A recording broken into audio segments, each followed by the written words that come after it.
Ketika Pak Ami ini membuka pintu, Pak Ami ini terkejut. Kenapa? Karena memang Pak Ami melihat di situ ada telur busuk yang dilempar di depan rumah Pak Ami.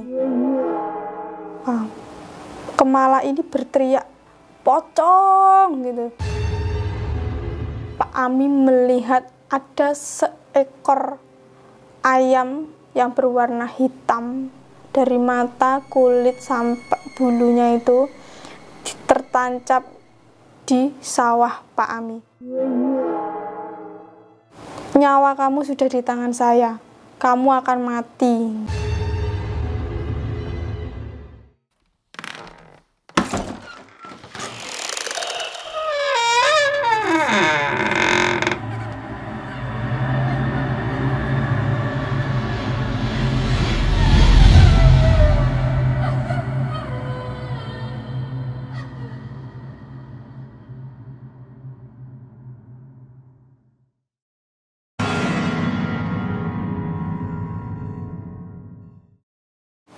Assalamualaikum warahmatullahi wabarakatuh.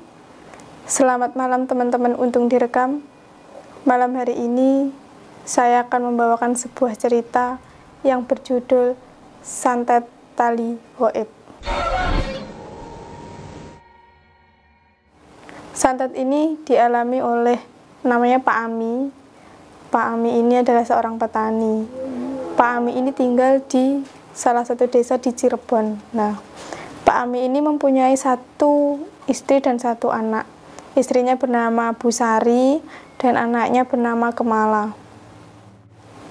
Pak Ami ini adalah salah satu bos di tanah, bukan bos tanah ya, tapi bos petani di tempatnya. Jadi ada beberapa petak sawah yang dimiliki oleh Pak Ami ini.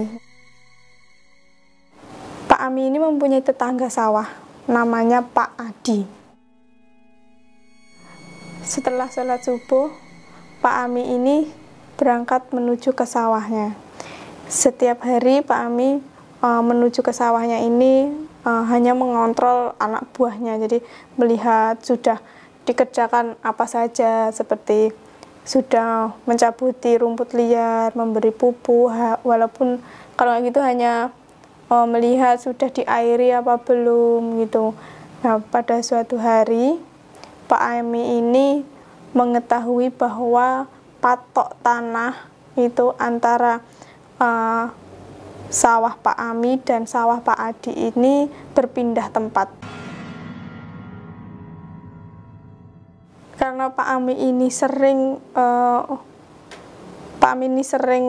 merasa janggal. Kenapa? Karena memang patok tanah ini sering dipindah-pindah oleh Pak Adi. Jadi tanah Pak Ami ini semakin sempit, sedangkan tanah Pak Adi ini semakin luas dan lebar. Pak Ami mengetahui hal tersebut sangat-sangat marah, dan akhirnya Pak Ami memutuskan untuk menegur Pak Adi agar tidak melakukan hal tersebut. Dalam perjalanan menuju rumah Pak Adi, Pak Ami ini membawa satu buah sabit yang biasanya dipakai Pak Ami untuk membersihkan rumput liar yang ada di sawahnya. Nah, pada saat itu Pak Ami memang tidak sengaja membawa, karena memang ini kondisinya Pak Ami sangat marah, jadi spontan membawa itu menuju rumah Pak Adi. Sesampainya di rumah Pak Adi, Pak Ami ini menggedor pintu rumah Pak Adi. "Dor, dor, dor, dor. Pak Adi, keluarlah kamu," gitu kan. Dengan kondisi Pak Adi masih di dalam rumah, Pak Adi bingung juga dan keluar dengan kondisi Pak Adi ini masih tersenyum dan tidak tahu atau bahkan dia memang tidak mengetahui hal tersebut. Nah, Pak Adi keluar dari rumah dan Pak Ami ini bilang ke Pak Adi, "Kenapa kamu memindah patok tanahku untuk kenapa dipindah itu?" Kenapa? Karena memang Pak Adi ini sering memindah patok ini kan, karena. Nah, seketika Pak Adi menjawab, "Itu tanahku, kenapa kamu hanya mengurusi hal yang sepele seperti itu kan?" Nah, Pak Ami ini menjawab, "Itu patok tanahku, kenapa kamu memindah-mindah, dan ini adalah kejadian yang terakhir. Saya tidak mau ada kejadian hal yang seperti ini. Pak Adi hanya menjawab, itu tanah saya, dengan kekehnya. Hal yang seperti itu sering dilontarkan oleh Pak Adi. Pak Ami ini sangat emosi, hampir saja sabit yang dibawa Pak Ami ini dilempar ke Pak Adi. Karena memang Pak Ami ini orangnya penyabar, jadi Pak Ami ini pulang tidak mendengarkan apapun yang diomongkan oleh Pak Adi.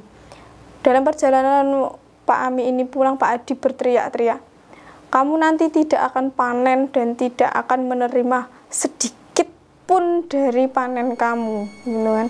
Itu sudah sering diucapkan oleh Pak Adi kepada Pak Ami juga.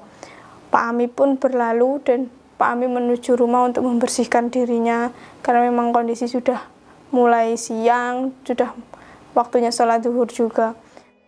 Setelah sholat zuhur, Pak Ami kembali menuju ke sawahnya untuk melihat beberapa pekerjaan yang ada di sana. Ketika setelah sholat isya itu semua keluarganya dikumpulkan, itu ada Bu Sari dan ada Kemala di ruang tamu. Di ruang tamu itu Pak Ami menceritakan bahwa pada siang hari itu Pak Ami dan Pak Adi bertengkar hebat di rumah Pak Adi, dan itu hampir terjadi perkelahian. Dengan kondisi mendengarkan cerita dari Pak Ami ini, Bu Sari sangat ketakutan luar biasa kalau seandainya nanti akan terjadi hal di luar itu. Kenapa? Karena memang Pak Adi ini tipikal orang yang nekat sekali, bisa melakukan hal di luar nalar manusia. Setelah itu, karena memang obrolan itu sudah selesai, mereka memutuskan untuk berangkat ke kamar masing-masing untuk beristirahat. Tepat di tengah malam, Pak Ami ini mendengar suara lemparan sesuatu yang dilempar di depan rumahnya. Tidak hanya Pak Ami saja yang mendengar, Bu Sari pun mendengar, dan anaknya si Kemala ini pun juga mendengar suara lemparan tersebut. Jadi orang bertiga itu keluar dari kamarnya dan mereka menuju ke ruang tamu, karena ruang tamunya itu memang posisi di depan. Ketika mereka sudah sampai di ruang tamu, mereka mencium bau yang luar biasa, yang bau busuk, benar-benar busuk sekali. Ketika Pak Ami ini membuka pintu, Pak Ami ini terkejut. Kenapa? Karena memang Pak Ami melihat di situ ada telur busuk yang dilempar di depan rumah Pak Ami.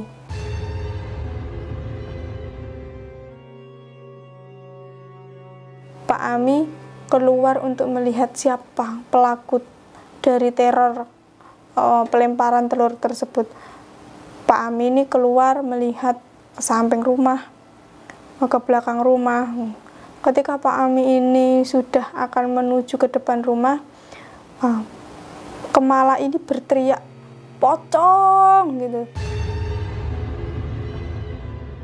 Seketika Pak Ami ini berlari menuju ke dalam rumah dan melihat kondisi Kemala ini sudah memeluk erat ibunya sambil menutup matanya. Ketika Pak Ami bertanya, kenapa Nduk, gitu kan, ada apa gitu. Ternyata Kemala ini bercerita kalau di depan rumah Pak Ami ini sudah ada lima pocong yang berjajar di depan rumahnya. Pak Ami pun melihat sekeliling rumahnya. Ternyata tidak hanya telur busuk yang ada di situ, ternyata sudah ada taburan beras kuning di depan rumah Pak Ami tersebut. Spontan Pak Ami menutup pintu dan kembali lagi ke kamar. Pak Ami dan Bu Sari ini membacakan ayat kursi agar Kemala ini bisa tidur dan bisa tenang. Di pagi harinya, Pak Ami ini setelah sholat subuh berangkat lagi ke sawah. Dalam perjalanan, Pak Ami ini tidak merasakan hal yang aneh atau janggal dalam perjalanannya. Sesampainya di sawah, betapa terkejutnya Pak Ami melihat ada seekor ayam yang berwarna hitam, dari mata, kulit, sampai bulunya itu tertancap di sawah Pak Ami. Karena itu baru disembelih, jadi darahnya itu masih mengalir di sawah Pak Ami tersebut.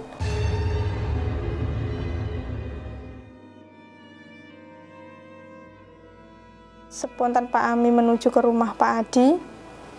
Dalam perjalanan Pak Adi ini sudah membawa sabitnya yang sering dibawa ke sawah itu. Sesampainya di rumah Pak Adi dan membawa ayam tersebut menuju rumah Pak Adi, karena Pak Ami ini sudah tahu pelakunya adalah Pak Adi, karena Pak Adi ini sering melakukan hal tersebut kepada Pak Ami. Dan sesampainya di rumah Pak Adi, ayam tersebut dilempar di depan rumah.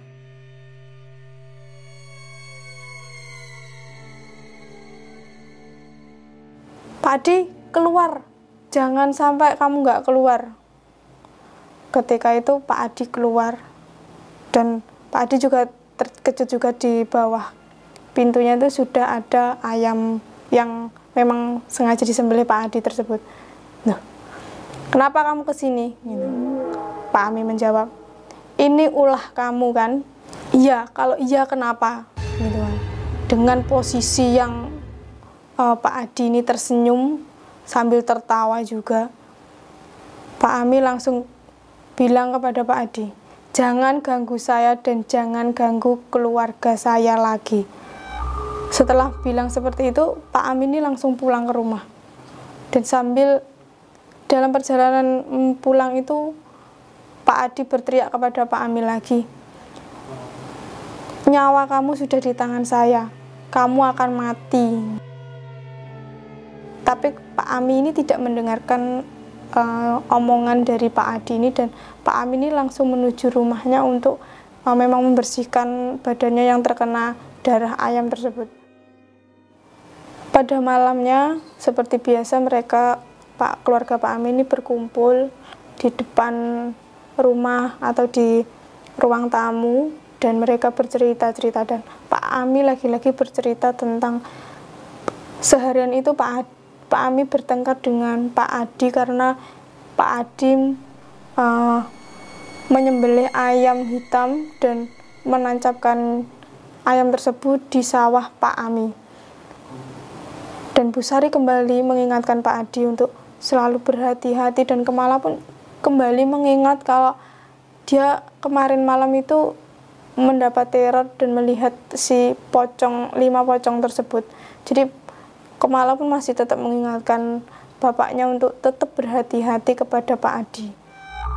Keesokan harinya setelah sholat subuh, Pak Ami ini akan berangkat menuju sawah. Sebelum berangkat ke sawah, Pak Ami ini berteriak meminta tolong karena Pak Ami ini terjatuh dan memegangi dadanya.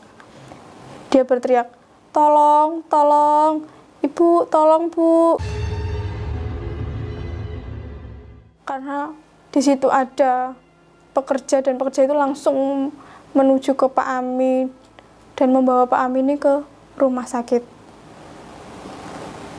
Dalam perjalanan Pak Ami ini hanya berteriak-teriak sakit, sakit, seperti itu. Ketika sudah sampai di rumah sakit, dokter memeriksa Pak Ami, ternyata Pak Ami itu tidak mempunyai riwayat sakit dan tidak ada sakit apapun yang diderita Pak Ami. Dan setelah itu Pak Ami dibawa pulang oleh Bu Sari dan para pekerjanya. Sesampainya di rumah, Pak Ami ini dimasukkan ke dalam kamarnya untuk bisa beristirahat dan bisa tidur. Setelah itu Bu Sari keluar dari kamarnya. Baru beberapa langkah keluar dari kamar, Pak Ami ini berteriak-teriak seperti orang kesurupan. Bu Sari yang mengetahui itu terkejut dan ketakutan yang luar biasa. Kembali lagi Bu Sari keluar rumah dan Bu Sari ini meminta tolong kepada warga-warga yang ada di sekitar rumah Bu Sari. Para warga memberikan saran kepada Bu Sari untuk mencari kiai di desanya. Betapa terkejutnya Bu Sari dan kiai melihat Pak Ami yang sudah mencekik kemala dan melempar kemala itu di tembok dan diangkat kemala ke atas. Setelah itu Pak Kiai menyuruh beberapa warga di sekitar rumah untuk membantu Pak Ami melepas tangannya yang sudah mencekik kemala tersebut.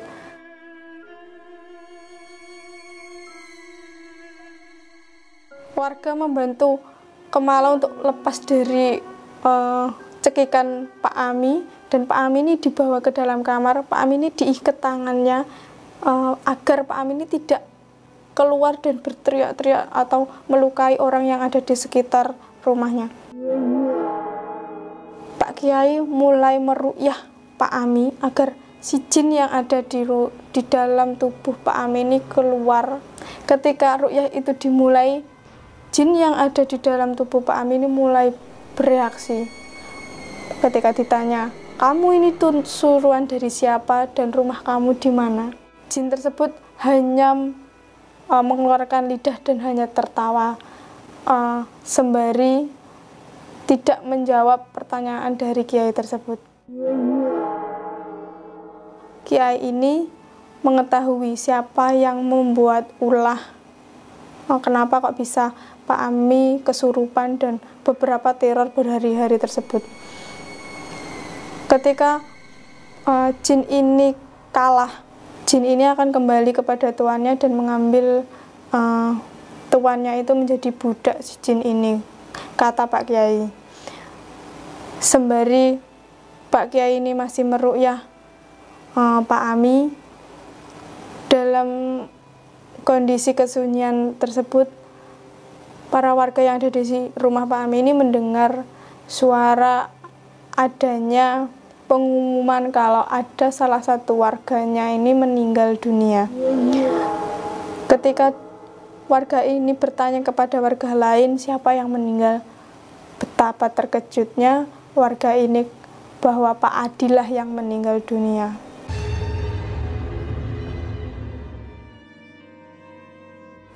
Ketika itu Pak Ami sudah mulai sadar dan para warga akhirnya meninggalkan rumah Pak Ami untuk menuju rumah Pak Adi untuk melayat. Warga ini di sana melihat kondisi jenazah Pak Adi yang sudah dalam kondisi yang gosong dan sudah dalam kondisi busuk atau sudah mengeluarkan bau-bau yang sudah tidak sedap lagi. Dan dalam kondisi mata Pak Adi ini tidak bisa dipejamkan dan mulutnya masih ternganga. Salah satu warga mempunyai inisiatif untuk kembali ke rumah Pak Ami dan memberikan informasi tersebut kepada Pak Kiai dan Pak Ami. Pak Kiai ini melihat kondisi jenazah Pak Adi ini langsung bertanya kepada Pak Ami, "Apakah kamu sudah ikhlas menerima semua perlakuan dari Pak Adi dan memaafkan semua perlakuan yang terjadi beberapa hari ini?" Pak Ami menjawab, "Saya sudah ikhlas dan saya sudah memaafkan semua kesalahan dari Pak Adi." Dan Pak Ami menutup mata Pak Adi dan menutup mulut Pak Adi agar bisa tertutup semuanya.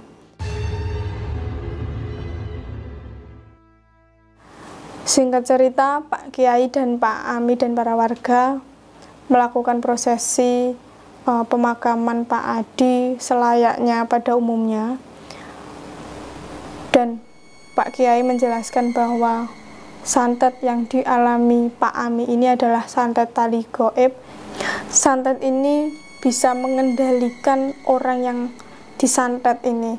Jadi bisa diperintahkan untuk membunuh pun bisa. Jadi Pak Kiai memberikan saran kepada yang ada di situ untuk tidak bermain-main tentang hal-hal yang berbau santet atau berbau telur dan lain sebagainya.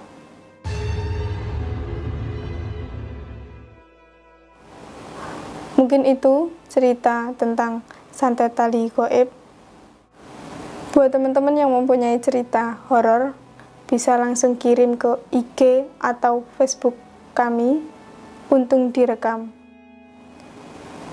Terima kasih. Wassalamualaikum warahmatullahi wabarakatuh.